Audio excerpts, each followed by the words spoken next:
Yo, what's good, YouTube? It's boardzy, and only one of these mice is actually a Razer Viper V3 Pro. That is right, I finally got my hands on the ATK X1 Ultra, really the first clone of the Viper V3 Pro, and really nearly a one-to-one clone in terms of shape, weight. There are some minor differences which I will obviously get into, but yeah, really it is abundantly clear once you get this mouse in hand that it is just trying to be a Viper V3 Pro, and just in general ATK is giving me like 2019 glorious Model O vibes, where they're just kind of like the budget mice to beat.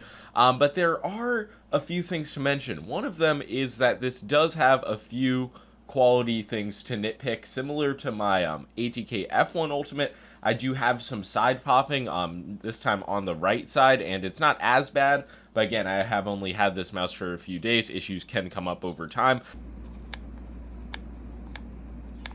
The side buttons are just a noticeable downgrade, in my opinion, compared to the Viper V3 Pro. Very loose bottom button. And yeah, in terms of positioning, I would say they're a bit more towards the center of the mouse on the Viper V3 Pro. I definitely prefer the size and just the spammability of the buttons on the Viper V3 Pro. But yeah, it's not the end of the world. If you play anything besides Fortnite, I don't think it'll be any, like, actually a meaningful downgrade. Another thing to mention that's kind of different is the sensor position. You can see it's just a bit lower on the X1 Ultra, and yeah, that's something I notice in my testing, just comparing these head to head. It feels like the sensitivity is much lower on the X1 Ultra. I don't know if that's just classic DPI deviation, and again, that's not something I care about. I can obviously just fucking adjust the sense higher, but it's something I do notice. This definitely feels like it's on a lower sensitivity compared to other mice. I'm sure a little bit of that is the sensor position differences. So in my opinion, if you have a Viper V3 Pro, it's like there's no point in spending, what is it, like $100 over that shipped to the US for an X1 Ultra. But if you, let's say you're in a country where Razer products are really expensive, but you can find an X1 Ultra or like the X1 Pro even on AliExpress or something for a good price, this definitely gets you the Viper V3 Pro experience. In terms of shape and weight, I just don't even know what to say, because it's just really similar to a Viper V3 Pro. And yeah, usually with these shape clones, there will be some subtle difference. It's like maybe the hump will be a bit flatter, the flares won't be like copied one-to-one. But with this, honestly, I can't pick anything out. The shapes feel the same. If I'm being a massive elitist, just nitpicking in terms of weight, the Viper V3 Pro, it just feels a bit more fluid, and I don't know if that comes down to weight balancing alone, which I would say is like definitely a smidge better than the X1 Ultra. This is like a more fair test than the first one I did. But yeah, I think the coating and the skate solution I have on my Viper V3 Pro factors in as well. These skates are okay, but you can obviously just throw in whatever you want. I'm sure aftermarket options will be available. I don't remember if this is a clone of any skate design, but yeah, it does feel a bit less nimble than my Viper V3 Pro does. And yeah, I don't want to get too off track, sound too insane, but there is a difference between weight balancing alone and then having a like perfect center of mass that actually makes the mouse feel lighter while it's in motion. So I will give like the Viper V3 Pro a slight edge in terms of that, but I know the ATK X1 Pro does use a smaller battery and is, I believe, 49 grams. So yeah, really the weight isn't going to be lacking, and as a larger, I'd say medium to large shape at 55 grams, it just feels pretty nice for the weight. Another thing are the clicks. They're using Omron optical switches as opposed to Razer's optical switches. There is a bit more tactile of a response, like on your actual finger when you click. I do have a few like kind of quality concerns. There is a lot more side to side wobbling than there is on my Viper V3 Pro. I mean, this is fucking holding up strong. There's like been really no wear whatsoever on my Viper V3 Pro. It has obviously been my main while testing tons of other mice, but yeah, unfortunately it doesn't seem like ATK copied the click design one-to-one from the Viper V3 Pro. There is also a lot of, it's just like kind of a lot of post-travel, just an overall weak experience with the right click. But yeah, they do click, and the clicks do have a pretty light, like spammable feeling to them.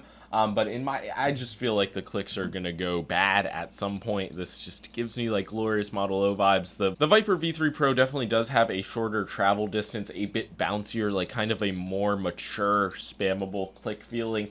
It might seem like I'm dogging on the X1 Ultra, which I'm really not trying to. I'm just trying to say, like, this is $100 versus $160 in the US, and it's pretty much like not one feature is going to be better, and a lot of features are like minor compromises where it's like, how many minor compromises do you have to make before it's like, yeah, maybe you should just go for the premium option? And people are like, think about the global poor spending $100 on a mouse. It's like, I don't know, I'm thinking about my situation, and to me it's just like, why would I use this mouse once I'm done with my full review, having the Viper V3 Pro on hand? Pretty much every feature, like I said, just feels like a slight downgrade. Like the coating, for example, it definitely just does feel a bit more moist, a bit more rubberized. It could be that my unit's like kind of broken in after a few months now, but I always really like the coating on the white Viper V3 Pro. And this coating on the X1 Ultra is not bad by any means. It's not lackluster. It's not an uncoated mouse, but it is a very dry, more like matte rubberized feeling coating. I'd give it like a B+. I wouldn't like put it in the A tier. But yeah, the build quality on this unit is just very poor. There's a ton of fucking side flexing.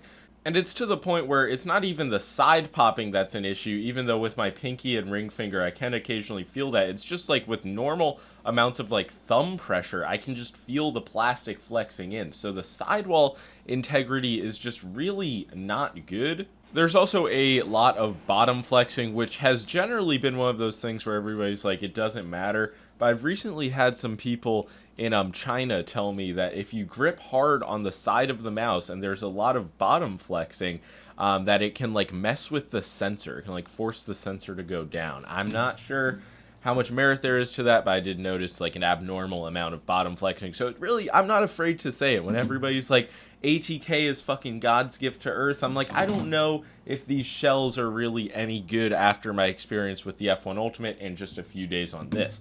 Just in terms of the general like experience, yes, you are getting a Viper V3 Pro shape and weight at a lower price with very usable wireless tech. I have not ran into any hiccups all throughout my settings on the screen. I actually had a few hiccups with my F1 Ultimate, so I'm kind of surprised that I've just had everything be smooth so far with this. But yeah, I'll obviously keep you posted for the full review. This mouse does have a Bluetooth setting, whereas the Viper V3 Pro does not, so I finally found one feature where this actually wins. But I mean, yeah, Bluetooth, God bless it. So yeah, at the end of the day, I really don't hate the X1 Ultra, and I want to be enthusiastic about IP theft that results in lower quality products.